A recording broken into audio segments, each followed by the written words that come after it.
Oklahoma's own News 9 starts now.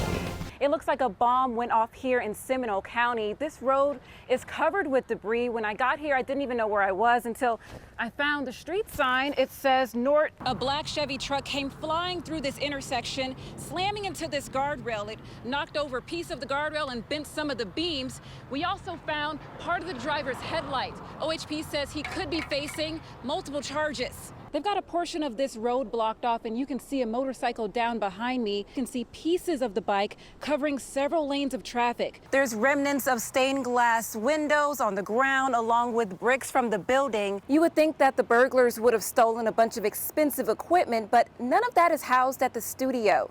The owner says they stole a bunch of random stuff. From here, you can start to smell the stench coming from this house. Oklahomans everywhere are heartbroken following the active shooting that killed 2 physicians, a receptionist and a patient.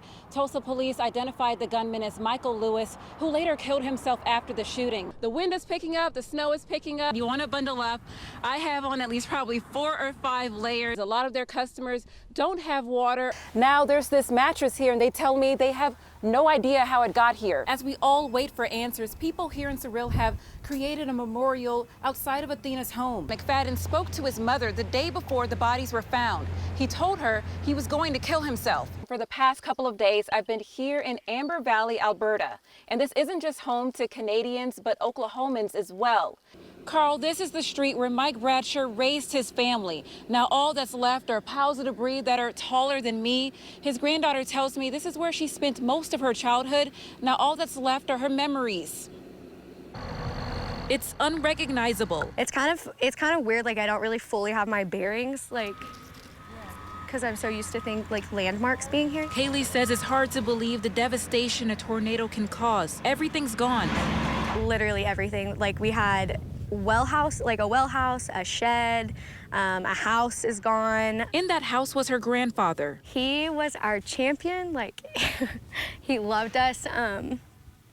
He was always proud of us. It was always rooting for us. The last message he sent me was, "Good morning, I hope you have a good day," with a sun emoji. That's huge because he's using emojis. He rode out the storm last night. The powerful tornado ripped his house off the earth. Emergency crews tell Kaylee his dog, Max, He's probably really sad. led them to him. You did your best, buddy. Kaylee says he was all about family. He did everything for us, so anytime we needed our oil changed or tires fixed or something, he would do it all right there on his little concrete slab. He also helped his community, and now they're returning the favor. We're just friends, just here to help. They're helping sift through her grandparents' belongings. I haven't looked at any of it, so I have no idea what's there. It may not look like there's much left, but it's stuff that means the world to them. The Steve Miller Band?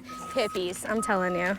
As her family comes to terms with this loss, she has one last message, I wrote him a letter. thanking him Papa, for everything he's done for her. you're the best grandpa that a girl could have, and you set the bar really high as an example of love. Kaylee's letter also mentioned that her grandmother died last year. She says now her grandfather gets to go be with his best friend. Colby and Amanda, Ivy Webster is one of 5 teenage victims found killed on this property. Her grandmother tells me she knows she'll never get all the answers, but there's something that needs to be done to make sure this never happens again. That's going to be Ivy's place.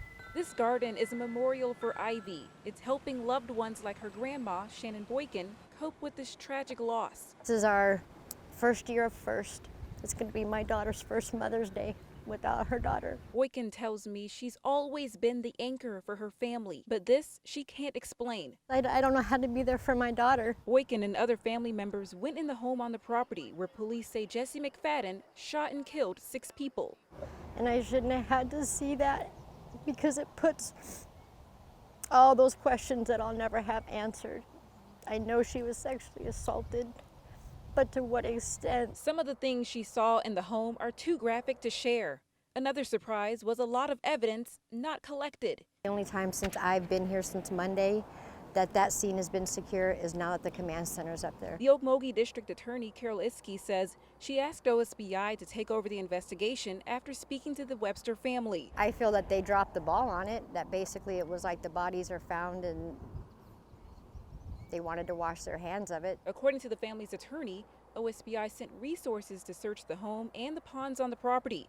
OSBI tells us the investigation is ongoing. Boykin says there's some things she knows she'll never understand, but this is work that will save another life. He was going to the kids' functions at school. That was just candy to him. That was him preying on his next victim. Not okay. Boykin says they're fighting for more legislation to be added before the end of this session. Their goal is to protect the public from any convicted sexual predators. The picture of my graduation. Capitol Hill High School grad Jose Borrego lives in OKC with his mom. We're from Durango, Mexico, and we've been living here for around 3 years. He says they're still settling in. I'm not like a part of this country like some of my friends like that born here. Despite being a resident, there's still some challenges, including getting the needed documentation to get jobs. And not having a consulate nearby has caused the adjustment process to take even longer. My friend just told me that last year he had to travel to Arkansas just to get his Mexican ID. But things are looking up. 1, 2, 3. A Mexican consulate is now here in Oklahoma. Governor Kevin Stitt says about 12% of Oklahoma's population is Hispanic or Latino. Most are Mexican American.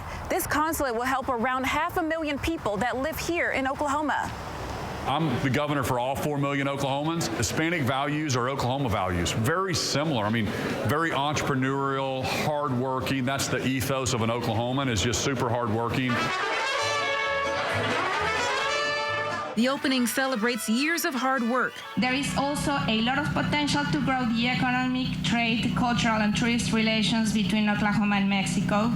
We want to be a conduit for this. Now, thousands of Mexican Americans have access to services like getting their U.S. citizenship or passport insurance. Without the passport, we go on bus. Sometimes we go on the car to Mexico. This consulate is less than 10 minutes away from Jose's home, giving him a freedom he's never experienced before. This is my grandma and this is my grandfather. He's going home next month to see them. It's a surprise. Anjelicia Bruton, Oklahoma's own News 9.